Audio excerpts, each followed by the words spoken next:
tayo mag-secret file, ay ilike mo muna ang video na to at mag-subscribe na sa aming YouTube channel. Don't forget to click the notification bell para hindi ka nahuhuli sa latest episode ng DJ Rocky's Secret Files.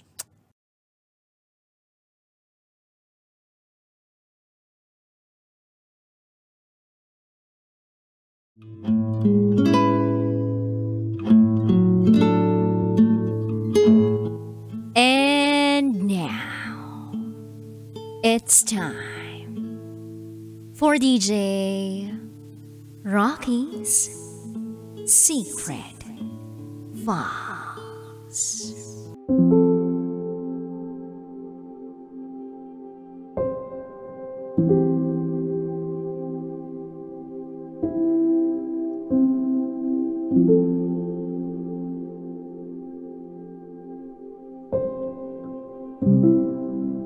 Nachismis ko lang noon.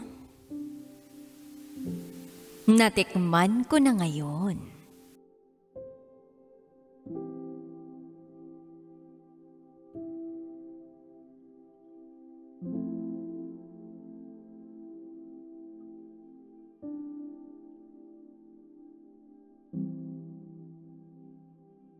Hi DJ Rocky. Matagal-tagal na akong nakikinig sa programa mo sa Love Radio. At hindi ko rin inaasahan na makakapag-share na rin ako ng sarili kong kwento ngayon.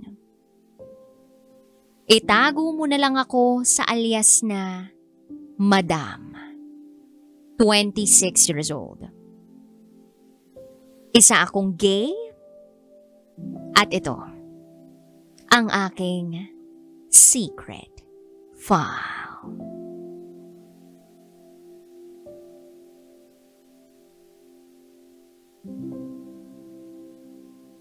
Anim na taon na akong nagtatrabaho sa isang insurance company.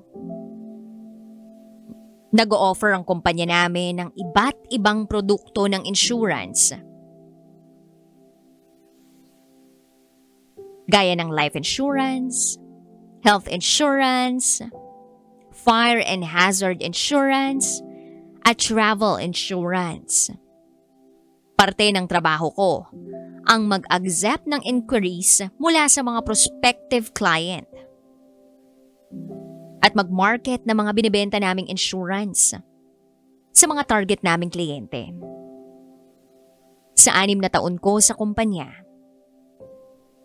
tila nakabisado ko na ang diskarte para kumita at maka-achieve ng buwanang kota. Kadalasan, sobra pa nga sa kota ang naaabot ko. Naniniwala ako na hindi lang yan dahil sa sikap, kundi pati na rin sa pagiging madiskarte sa mga bagay. Kasama na sa diskarteng yan ay ang pagkakaroon ng magandang working relationship sa mga katrabaho ko sa opisina. Speaking of katrabaho, DJ Rocky, gusto ko lang sanang i-share yung kwento tungkol sa isa kong katrabaho na sa hindi ko inaasahan, nadamay ako rito sa kwentong ito. Meron akong katrabaho na isang lalaki at isang babae. Bale, magka-department kaming tatlo. Dahil nasa sales and customer service kaming lahat. Hindi ko na rin maalala kung kailan sila pumasok sa kumpanya. Basta hindi kami sabay-sabay na na-hire. So eto na nga. Noon, wala naman akong napansin na kakaiba sa 2 office mates ko. Hindi ko sila napaghinalaan na may something.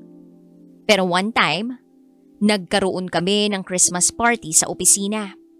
Tapos nagkaroon ng game na Truth or Dare. Habang may inumang nagaganap,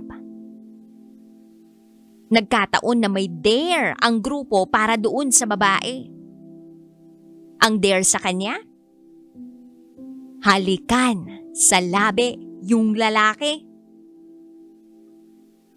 DJ Rocky, Nagulat ako noong hindi nagdalawang isip yung babae.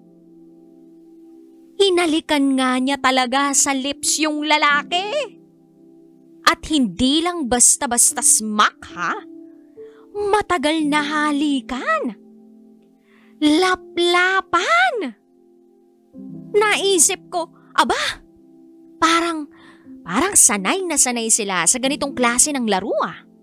Kasi kung ako yung nasa katayuan nila at hindi ko naman jowa yung taong hahalikan ko, malamang sa malamang, magdadalawang isip ako. Or, baka tumanggi na lang ako sa dare. Magpapapalit na lang ako ng pwesto sa iba. Doon siguro sa may crush, doon sa taong hahalikan. Ganon siguro yung magiging reaction ko. But anyway, nangyari na yun sa kanila. Kaya hindi ko na yun mababago pa. Fast forward. Nagkaroon kami ng company outing noong 2023. Nagpunta ang buong team sa isang exclusive beach resort. Siyempre, pabonggahan ng outfits at pasiksihan. Hindi ako nagpakabog, DJ Rocky. At ang isa pang highlight ng outing namin noon ay nagkaroon ng games sa team building. At naging teammates, si lalaki at si babae. Nung umpisa, hindi ko lang inisip na baka may mangyayari na namang something sa kanilang dalawa. Pero wag ka, DJ Rocky. May nangyari nga. Kinagabihan, nahuli ko silang dalawa sa iisang kwarto. Hindi ko sila naabutang may ginagawang milagro pero nag-lock sila ng pintuan ng room. So alam na this. Alam nga namang mag-jack and poy lang. Si babae at si lalaki sa loob ng kwarto na yun, di ba? May naganap nga. Wala nga lang video na patunay o ebidensya.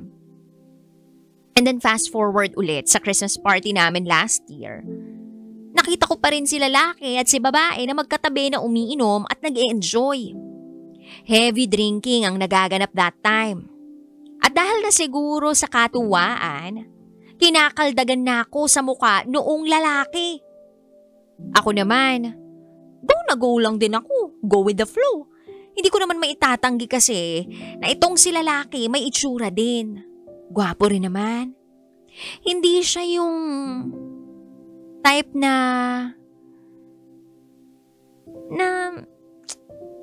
sobrang poging-pogi ha. Pero may dating talaga eh. Yung tipong kapag tinitigan mo ng matagal, hindi pumapangit. Ganun. So eto na nga. After nung party, natuloy pa yung inuman namin. Lumabas pa kami. Pero this time, hindi na namin kasama yung babae.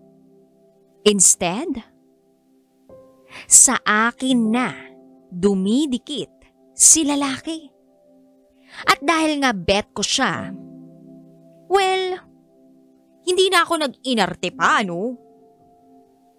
Hanggang sa out of the blue, dala na rin ng sobrang kalasingan, nag-pass out ako. Si lalaki ang mismong tumulong sa akin para hindi ako mapahamak. Naaalala kong kumuha siya ng kwarto sa isang maliit na pension house at doon niya ako dinala. DJ Rocky, hindi ko inaasahan ang mga sumunod na naganap sa pagitan namin nung lalaki. Hinubad ni lalaki ang mga damit ko. Pagkatapos ay hinubad niya rin ang sarili niyang damit.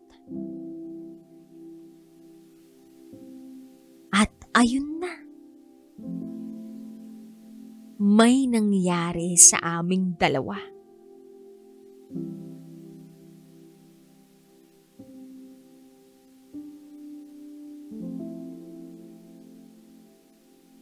Naaalala ko pa ang mga naramdaman ko noong gabing yun habang kapiling siya. To be honest, DJ Rocky, nasarapan ako. Nalasap ko ang sarap ng nakakaldag ng isang tulad niya. Nawala sa isipan ko na may something sa kanila nung babae. That night, I was the girl. And that night, sa akin si lalaki. Yun ang pambihirang thought na tumakbo sa isipan ko, na nagbigay buhay sa katawan ko. I enjoyed it. Sobrang nasayahan at nasarapan ako sa piling ng lalaking kaopisina ko. Ipinaramdam niya sa akin na ako ay babae. Kahit biologically, isa akong lalaki. But then kinabukasan, pagkagising ko, noong mahimasmasan na ako sa mga nangyari, I suddenly felt guilty. Yes, DJ Rocky. Kinain ako agad ng konsensya ko. Hindi na ako yung taong walang alinlangan kagabi na nakipagkaldagan doon sa lalaki. This time, diring-diri na ako sa sarili ko. At oo, DJ Rocky, na guilty ako. I felt guilty dahil isa ako sa mga chumichismis kay lalaki noon. Na kesyo babaero siya, pumapatol sa kahit sinong babae, na pumapatol din sa mga bading, nakikipagtsuktsakan sa mga katrabaho. Ang dami ko ng mga chismis na naipakalat sa kumpanya namin tungkol dun sa lalaki. Pero hindi ko talaga inaasahan. Hindi ko talaga inaasahan na balang araw, may mangyayari rin pala sa amin. Chinismis ko lang siya noon. Pero natikman ko na rin siya ngayon.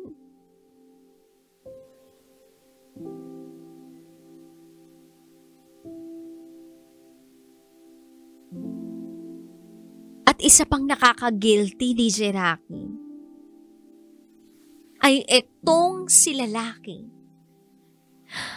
Meron na siyang asawa at meron silang 2 anak. Yes, he is a married man and he has children.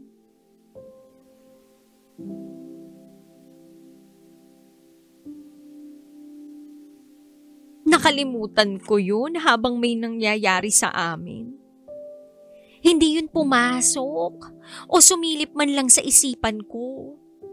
At ngayon kinakain ako lalo ng konsensya ko. Kasi ang totoo dyan, DJ Rocky, ay galing din ako sa isang broken family. Alam ko ang pakiramdam ng mabuhay sa isang broken family, kaya sobrang disappointed ako sa sarili ko.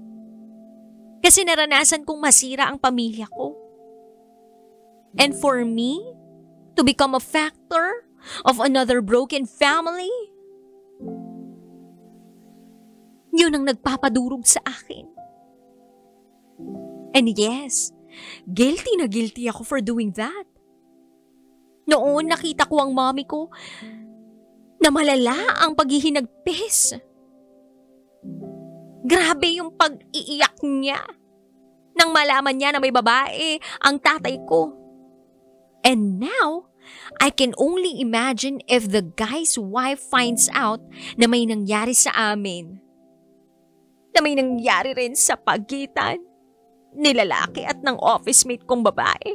If she finds out, or if their children find out, Guguho ang pamilya nila.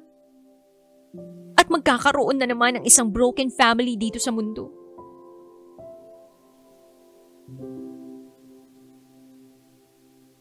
Ngayon, DJ Rocky, sobra akong nahihiya sa sarili ko.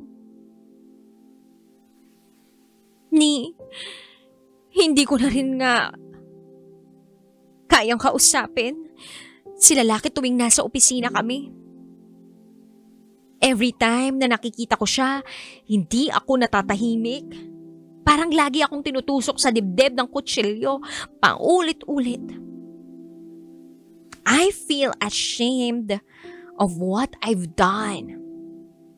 Sa ngayon, I am contemplating na mag-resign na lang sa kumpanya kasi right now, I feel emotionally burdened and mentally stressed. Halos hindi na ako makaperform ng maayos sa trabaho. Bearing in mind na may nangyari sa amin ni lalaki. Hindi ko rin maharap ng diretsyo sa pagmumukha yung babae na katrabaho namin kasi guilty rin ako for myself na pumatol ako kay lalaki. Though I could have told them earlier to stop their affair, hindi ko na yun kayang gawin pa. Napakabilis lang kumalat ng chismis sa opisina at ngayon, baka kumalat na rin na may nangyari sa amin nila lalaki. Ang dami ko nang naiisip na kung ano-ano. Kaya baka makatulong if mabibigyan niyo ko ng advice on what's best to do. Maibsan lang sana ang mental baggage ko at magkaroon lang ng clarity ang dapat na direksyon ng buhay at karera ko. Ipinagkakatiwala ko sa inyo ang kwento ko. At sana'y mabigyan niyo ako ng advice.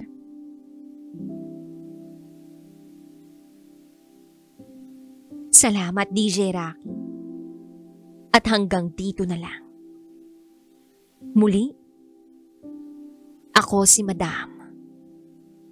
At ito ang aking secret file.